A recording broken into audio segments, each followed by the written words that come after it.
Well, good morning and welcome to the morning report. My name is Willie Lawson.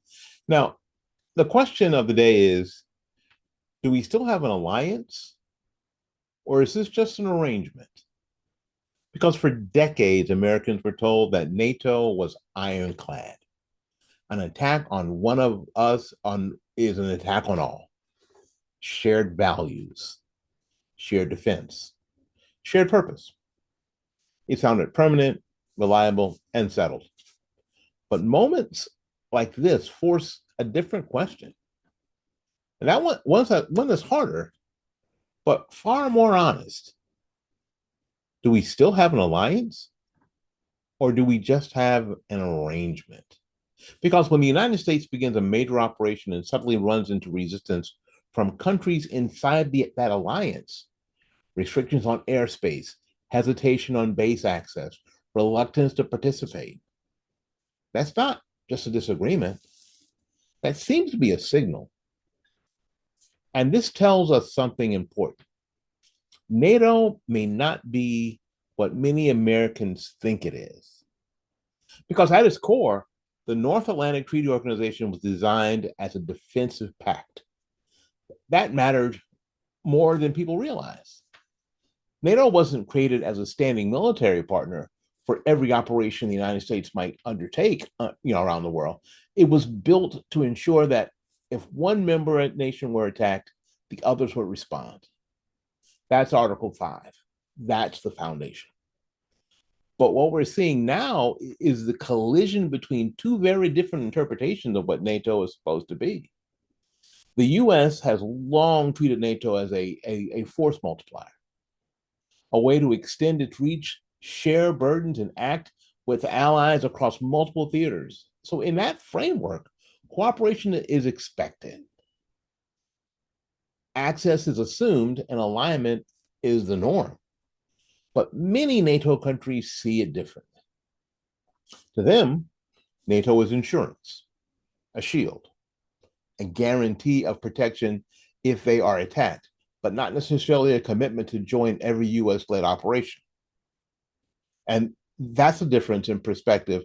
That isn't theoretical anymore, it's operational. And not for nothing, it allows a lot of these countries to not spend as much on military as they might have if they were wholly responsible for their own defense. So there's a natural instinct to say, well, Europe is closer to the threat. It would seem like they would be more involved. That kind of sounds logical. Well, but we can flip it because proximity doesn't just increase responsibility, it also increases risks.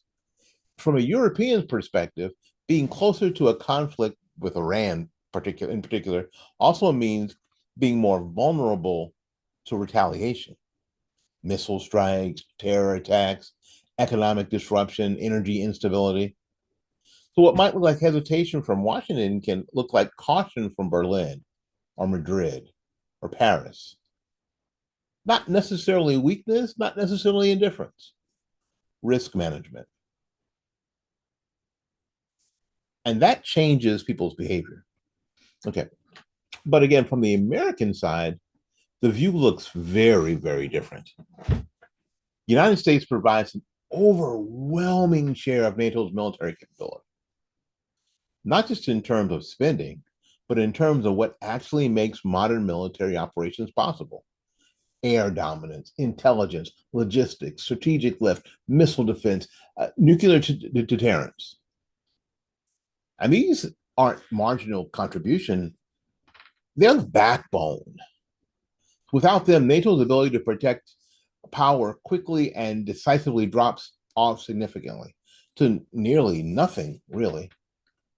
So when the backbone is expected to carry the load, like the United States has been carrying the load for NATO since the start, and then encountered resistance from within the alliance, I think it raises a legitimate question.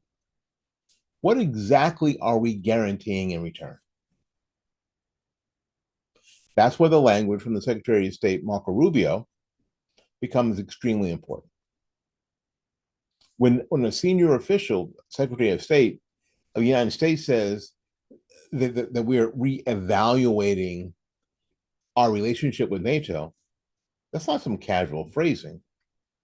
That's a strategic signaling. It doesn't mean the alliance is ending necessarily. It does mean that Article 5, it doesn't mean that Article 5 is going to disappear overnight. What it does mean is that the assumptions underlying the relationships are being reconsidered. Because for decades, those assumptions were simple. The US provides the backbone. Allies contribute where they can, and the alliance holds. Now, those assumptions are being replaced with something more conditional, more transactional, more explicit. So, what does that look like in practice? It means that access, sometimes once taken for granted, becomes central. Airspace permissions, base usage, logistic corridors, these are no longer technical details.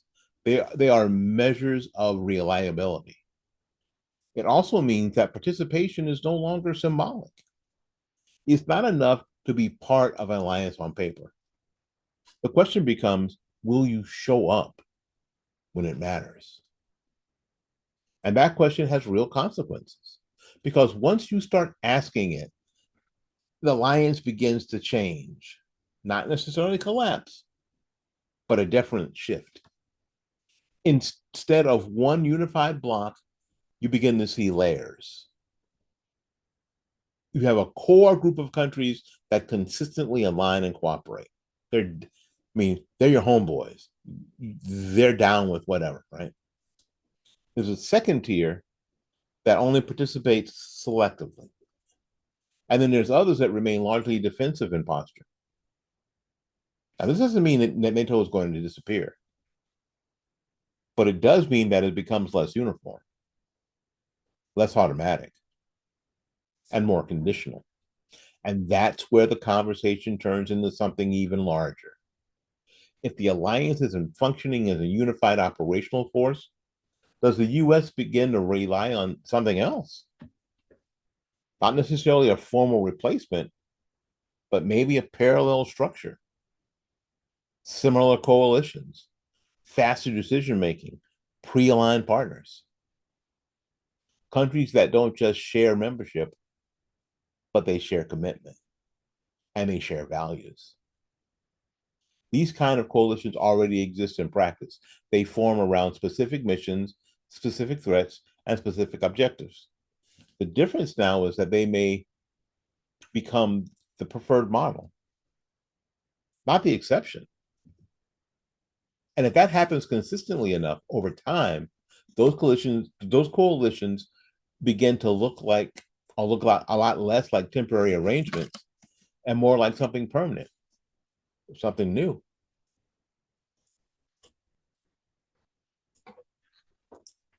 But building a new alliance isn't a simple thing because NATO isn't just an idea, it's an infrastructure.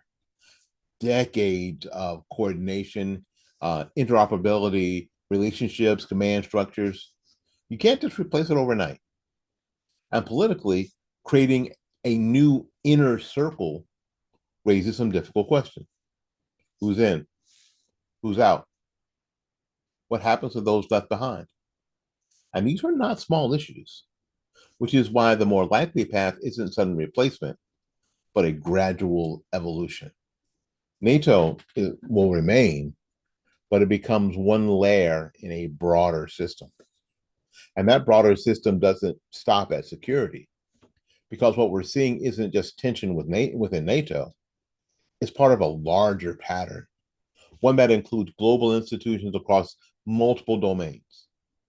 Organizations like the World Health Organization, the World Economic Forum, even bodies like FIFA and the International Olympic Committee in their own spheres, different missions, different structures, but increasingly similar skepticism. Because most of us here in the US don't trust any of those organizations. People have said that FIFA is probably the most corrupt organization outside of the World Health Organization. There's lots of voices here in the US saying We shouldn't even be involved with these people. Most of them are not only don't they have the U.S. At you know at the core or anywhere near with their best interest at heart, but it's just the opposite. And that because that skepticism isn't random.